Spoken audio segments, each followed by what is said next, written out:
Here comes the bread. Hey foodies, welcome to Cooking Shooking. Today I'm going to show you how to make some brown bread without oven. So it's eggless baking without oven on the roll. So let us start making it. We are going to start off by heating up 200 milliliters of water.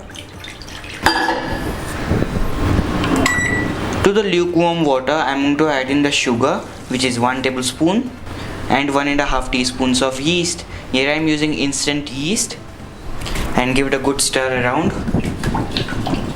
Now I'm going to keep this aside for about 10 minutes. On the other hand, I'm going to take our wheat flour into a bowl, followed by our plain flour maida, oats, milk powder and salt.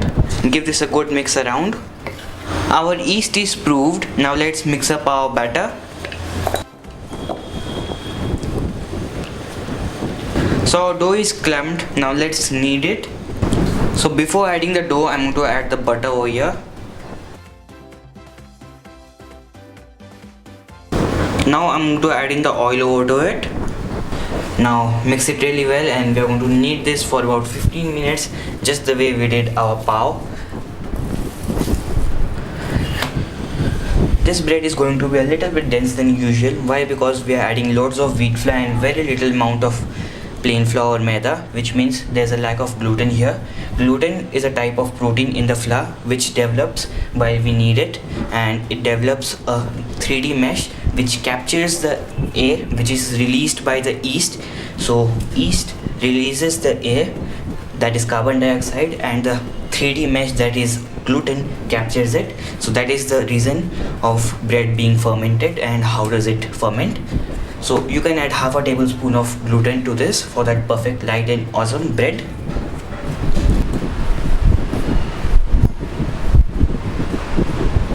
So dough is needed. If your dough is too sticky, you can sprinkle a little bit of plain flour, maida or wheat flour. We don't want it to be too sticky. So I'm going to smear a little bit of oil over to it, just about half a teaspoon, and give it a good mix around. Grease a bowl with a little bit of oil and add the dough in. Now I'm going to cover this with a damp cloth and keep it aside in a warm spot for about 45 minutes, and then we're going to shape this into a log. So our bread dough is proofed. Now I'm going to take it out and knead it for about a minute. Here I have a loaf tin which I have greased with some oil and then dusted with some plain flour maida. Now we are going to shape our bread dough into the shape of the log.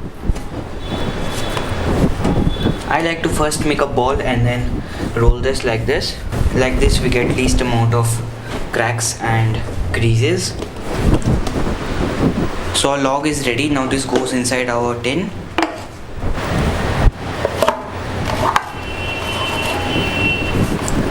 I like to press it down a little bit so that it goes in all the corners.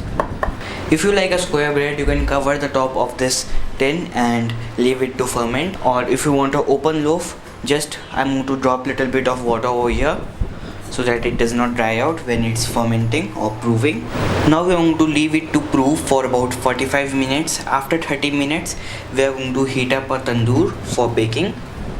Here I have a tandoor for baking breads and things that need some good browning. You need a tandoor instead of a cooker, but you can also get around with a microwave stand, a grill stand that you get in a microwave, and a big kadhai you can settle up something like that. I'll explain that in our website cookingshooking.in. So for baking a bread, you need a tandoor like this. Not only tandoor, when it's heating up, we are going to add in some charcoal over to it. This charcoal will ensure that the temperature inside is pretty hot and it will bake really well. So some charcoal goes in. I'm going to cover this and heat this up for about 15 minutes. So our dough is proofed for about 40 minutes and our tandoor is also getting hot. Till then, let's brush up our dough. You can also use eggs if you eat eggs, or water. So perfect. Now I'm going to sprinkle a little bit of oats over to it and a little bit of sesame. Now this is ready to go inside our tandoor. Now I'm going to place a tawa here. This will diffuse the heat over here. I'm going to place a little bit of foil paper over here. Cover this. Our bread is being baked for the past 15 minutes. Now I'm going to flip this like this for about 5 minutes. Oh my god, this smells heavenly. Now I'm going to flip this around, and now I'm going to cover this and keep this for about 5 minutes, and I have switched off the flame now. So our bread is perfectly baked. I'm going to get it out. Looks awesome, isn't it? Now I'm going to take some butter and brush it on the top. That's the first thing that we want to do. Now I'm going to loosen this from the edges, taking a small knife. Most probably this will be loosened itself. So this looks good. I'm going to take it out and flip it upside down.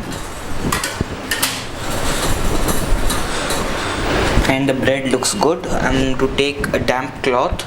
Make sure it's huge enough to roll this. We're going to roll the bread in the damp cloth. This will make sure that the bread's crust gets soft and perfect.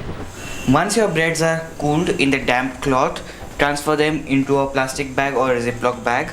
So you can see I have baked 2 breads here. It's the same recipe, same ingredients, everything same, just a little bit of difference, and I'm going to tell you that what's the difference. So while I was showing you how to make the bread, I greased the cake tin and then I sprinkled some plain flour maida, which made this texture, as well as it interfered with the bread to rise. So the bread did not rise that much because it was a dry surface for the bread to rise. While in this, I greased the cake tin generously with some oil and then baked it.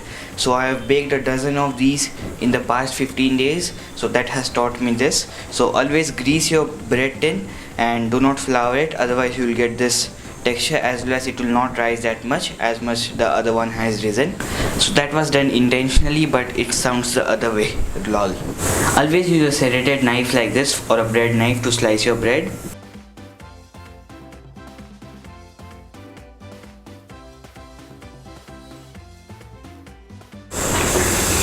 Awesome texture, isn't it? So make anything with this and enjoy, or just grab a slice like me. Homemade cannot beat anything, especially homemade breads. So make sure you check out the recipe on our website cookingshooking.in as well. Comment down below what you would like on our next eggless baking without oven video. Also hit the subscribe button because we upload every Wednesday and Saturday. Thank you for watching. Bye.